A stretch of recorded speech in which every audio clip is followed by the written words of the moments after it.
India में Sutlej film पर पाबंदी लगा दी गई। आखिर क्या था इस फिल्म में, सतलज फिल्म पर पाबंदी लगाने की जरूरत क्यों पेश आई? ये बहुत दिलचस्प मगर एक खौफनाक कहानी है। ये कहानी का आगाज असल में हम समझ जाएंगे कि इस फिल्म से क्या खतरा फील हुआ इंडियन स्टेट को, क्यों इंडिया की स्टेट को, इंडिया की गवर्नमेंट को ये फिल्म बैन करनी पड़ी। इसके पीछे अगर हम दो तीन अहम बातों को समझ लेंगे तो हमारे लिए ये बात समझना आसान हो जाएगा। सबसे पहले ये फैक्ट कि जैसे ही 1947 में आज़ादी मिलती है तो जो सिख हैं इंडियन पंजाब के, ये अपने राइट्स के लिए एहतजाज करते हैं, अपने सूबे के लिए, अपनी जुबान के लिए। कुछ इनको हकूक राइट्स मिल जाते हैं, कुछ नहीं मिलते।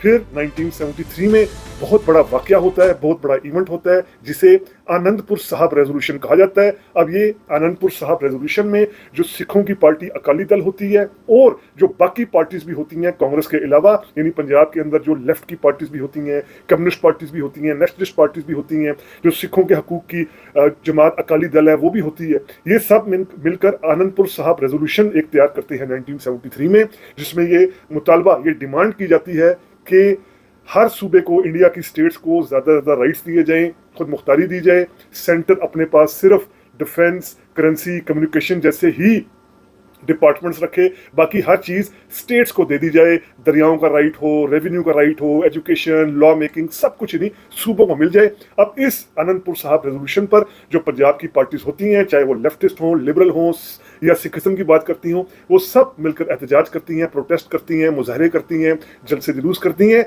लेकिन देखते ही देखते इस जो आनंदपुर साहब रेजोल्यूशन है, इसको कई ग्रुप्स की तरफ से मजहबी रंग देना शुरू कर दिया जाता है। मजहबी रंग से मुराद कि इसमें सिर्फ अब बात की जाती है सिखों के राइट्स की, यानी पहले जो बात पंजाब के राइट्स की जा रही थी, अब ये कहा जाता है कि हमें सिर्फ सिखों का राइट चाहिए। और इसमें सबसे बड़े लीडर के तौर पर उभर कर सामने आते हैं जरनैल सिंह भंडारावाला। अब जरनैल सिंह भंडारावाला बाकायदा तौर पर सिखिज्म का नाम लेकर इंडियन स्टेट को चैलेंज करते हैं। और जैसे ही ये जो तहरीक मूवमेंट होती है, ये सिर्फ सिखिज्म के बैनर के नीचे आती है, तो जो बाकी पार्टीज होती हैं, सेकुलर पार्टीज, लेफ्ट की पार्टीज, वो इससे पीछे हट जाती हैं इस आनंदपुर डिमांड से, क्योंकि अब इसको बाकायदा तौर पर धर्म युद्ध मोर्चा कहा जाता है। धर्म युद्ध मोर्चा यानी धर्म की जंग, मजहब की जंग, सिखिज्म की जंग, ये 1982 से बाकायदा शुरू होता है।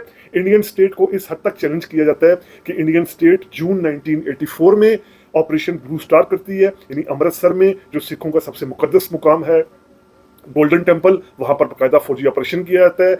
जरनैल सिंह भंडारावाला को इस ऑपरेशन में उनके साथियों के साथ हलाक कर दिया जाता है। और उसके बाद फिर इस वाक्य के खिलाफ पंजाब में पूरा एक रिएक्शन सामने आता है। सिख कई ग्रुप्स मुसल्लह हो जाते हैं, इनमें बड़े नाम बब्बर खालसा इंटरनेशनल है, खालिस्तान कमांडो फोर्स है, खालिस्तान लिबरेशन फोर्स है, भिंडारावाला टाइगर फोर्स ऑफ खालिस्तान है। यानी ये एक मुसल्लह तहरीक चलाते हैं, मिलिटेंट तहरीक चलाते हैं, दहशतगर्दी के वाकयात करते हैं और कहते हैं कि हम अलग खालिस्तान हासिल करेंगे, यानी सिखों के लिए अलग एक स्टेट हासिल करेंगे।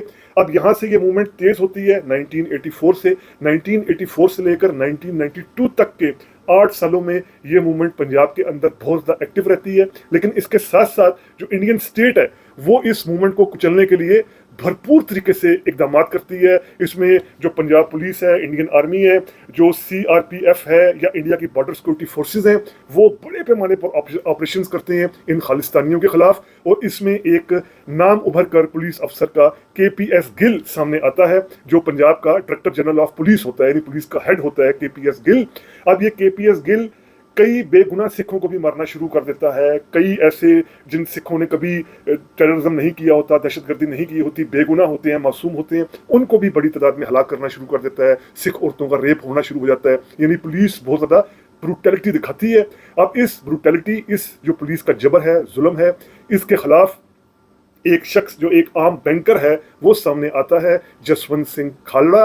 अब ये जसवंत सिंह खालड़ा होते तो एक बैंकर हैं, लेकिन जब ये देखते हैं कि किस तरीके से पंजाब के अंदर मिसिंग पर्सनस का केस हो रहा है, बेगुनाह लोग किस तरीके से हलाक हो रहे हैं, कई ऐसे सिख जिनको गिरफ्तार किया जाता है, बाद में उनकी लाशें तक नहीं मिल रही, डेड बॉडीज तक नहीं मिल रही, तो जसवंत सिंह खालड़ा एक ह्यूमन एक्टिविस्ट के तौर पर सामने आते हैं और पूरा ये खोज लगाते हैं कि ये सब कुछ क्या हो रहा है। ये कहानी सतलज फिल्म की जो है, ये इन्हीं पर, जसवंत सिंह खालड़ा की पूरी स्ट्रगल पर है, जो पंजाब पुलिस के जबर के खिलाफ पूरी तहकीक करते हैं, इन्वेस्टिगेशन करते हैं कि हज़ारों लोग कहाँ पर गए, उनको मारा गया, उनकी डेड बॉडीज कहाँ पर गई, क्यों उनको मारा गया, कैसे मारा गया, इस सब पर तहकीक करते हैं।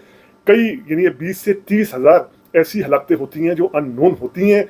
अननोन इस वजह से कि ये पुलिस के रिकॉर्ड में नहीं होती। तो ये सारी कहानी जसवंत सिंह खालड़ा की है, जो ये तहरीक, जो ये एक एक्टिविज्म करते हैं पंजाब पुलिस जिस तरह का जबर करती है उसके खिलाफ। और फिर जसवंत सिंह खालड़ा 1995 में हैरानकुन तौर पर मिसिंग हो जाते हैं, गायब हो जाते हैं। इनका आज तक कुछ नहीं पता, अदालतें यही कहती हैं कि इनको हलाक कर दिया गया होगा।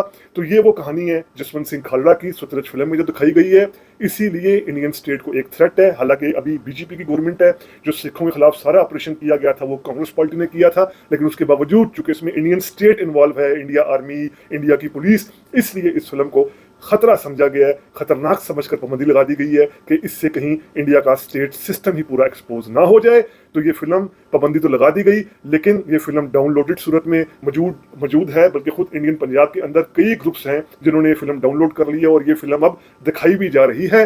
तो ये था सतलज फिल्म बैन करने की जो बड़ी वजह थी। इस वजह से किया गया vlog rethink with Omar Javed के प्लेटफॉर्म के जरिए आपके सामने पेश किया गया। उम्मीद करते हैं आपको वीलॉग पसंद आया होगा। अगर पसंद आया है तो काइंडली सब्सक्राइब कीजिए रीथिंक विद ओमर जावेद। शुक्रिया।